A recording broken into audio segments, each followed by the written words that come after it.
نحمده ونصلي ونسلم على رسوله الكريم أما بعد فأعوذ بالله من الشيطان الرجيم بسم الله الرحمن الرحيم قال عفريت من الجن أنا آتيك به قبل أن تقوم من مقامك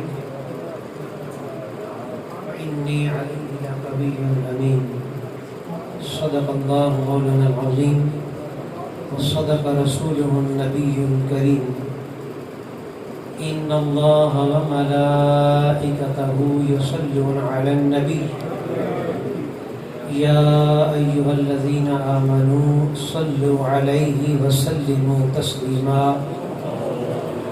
اللهم صل على سيدنا محمد وعلى آل سيدنا محمد حتى لا يبقى من الصلاة شيء وارحم سيدنا محمدا وآل سيدنا محمد حتى لا يبقى من الرحمة شيء وبارك على سيدنا محمد وعلى آل سيدنا محمد حتى لا يبقى من البركة شيء وسلم على سيدنا محمد وعلى آل سيدنا محمد حتى لا يبقى من السلام شيء اللهم صل على سيدنا ومولانا محمد وعلى آله وصحبه وبارك وسلم اللہ رب العزت کا شکر ہے جس کی دی گئی توفیق سے ہم پیر سید عنایت علی شاہ صاحب رحمۃ اللہ تعالی علیہ کے عرس مبارک کی اس علمی تربیتی اور روحانی مجلس کے اندر حاضر ہے۔ میں مبارکباد پیش کرتا ہوں قبلہ پیر سید امیر علی شاہ صاحب مدد اللہ العالی، پیر سید عطا اللہ شاہ صاحب مدد اللہ العالی، اور پیر سید حضرت علامہ شمس الحق صاحب مدد اللہ العالی، اور پیر سید ضیاء اللہ شاہ صاحب مدد اللہ العالی، اور دیگر سادات اکرام کے جتنے برادران احباب یہاں تشریف فرما ہیں۔ میں اکثر کہا کرتا ہوں کہ جس مجلس میں سادات اکرام موجود ہوں، مجھ جیسے نکموں کے لیے نہ صرف باعث سعادت اور برکت، بلکہ اگر ادب کامل ہو تو باعث نجات ہے ایسے لوگوں کی صحبت میں بیٹھنا۔ اور ہمیں حضور سید شیخ الاسلام پروفیسر ڈاکٹر محمد طاہر القادری نے عمر بھر یہی سبق پڑھایا ہے، اور ہماری نجات کا ذریعہ اللہ کی عزت کی قسم سوائے حب اہل بیت کے اور کوئی سودا ہمارے پاس بخشش کا نہیں۔ اگر وہ حب کامل ہو اور وفا پر مبنی ہو، حب خالی نعرے میں نہ ہو، اس میں وفا بھی ہو، تو اللہ پاک سادات کرام کا سایہ ہم جیسے نکموں کے سر پر سادے قائم رکھے۔ اور ان آستانوں کی میں بھی برادر میں مکرم حضرت علامہ پیر سید شمس الحق صاحب فرما رہے تھے کہ مجھے نانا جی نے یہ جو کہا نا کہ درباروں پہ حاضری کیسے دے، تو انہوں نے فرمایا کہ سورہ فاتحہ شریف پڑھیں، اخلاص پڑھیں، پھر ان کی بلندی کے درجات کے لیے دعا کرتے ہوئے ان کو ہدیہ پیش کر دیں، اور پھر ان کے تبسم سے اللہ سے دعا مانگے۔ تو میں بھی قبلہ پیر سید محمد شاہ صاحب کے مدار پر انوار پر حاضری دے رہا تھا، تو ایک زندہ کرامت آپ کو بتاؤں، بے نہیں حاضری کے اور بھی اسلوب ہیں۔ سورہ یاسین بندہ پڑھے، درود پاک پڑھے، لمبے وظائف پڑھے، مگر جو طریقہ اپنی حیات مبارکہ میں محترم شمس الحق صاحب فرما رہے تھے اسی اسلوب کی حاضری اور مجھے ایسا فیل ہوا کہ جیسے اپنی نگاہ کے فیض سے انہوں نے میرے دل میں یہ بات القاء کی ہو کہ حاضری کا اسلوب یہ ہے، اور اسی طرح حاضری میری بارگاہ میں پیش کر دی، اور وہی انداز میں نے حاضری کا اپنا ہے۔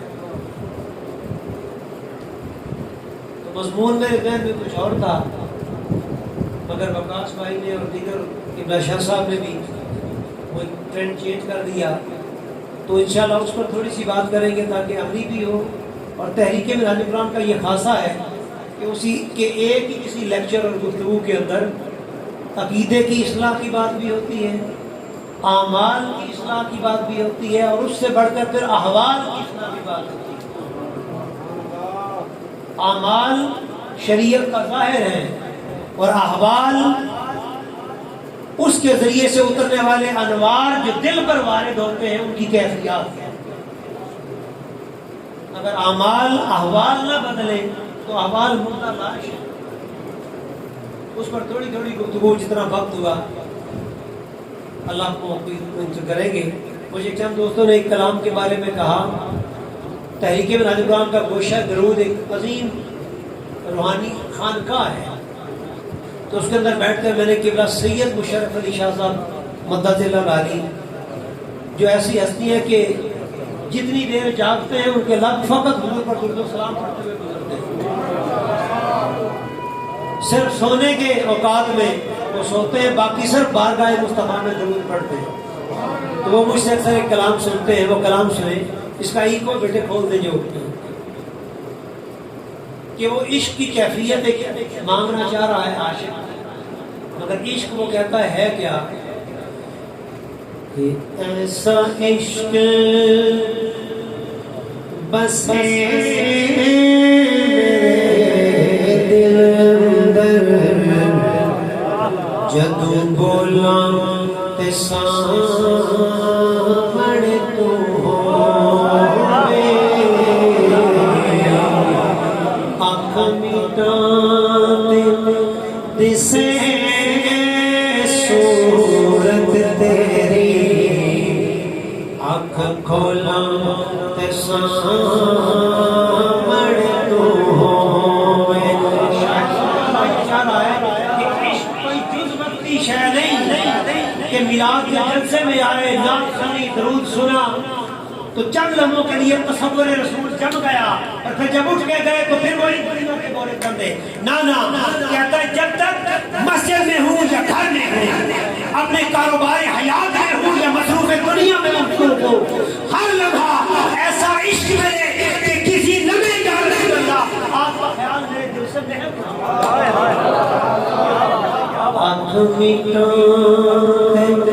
دسے صورت تیری، آنکھ کھولا تے سامنے تو ہوئے، پرکھے منظر بڑیاں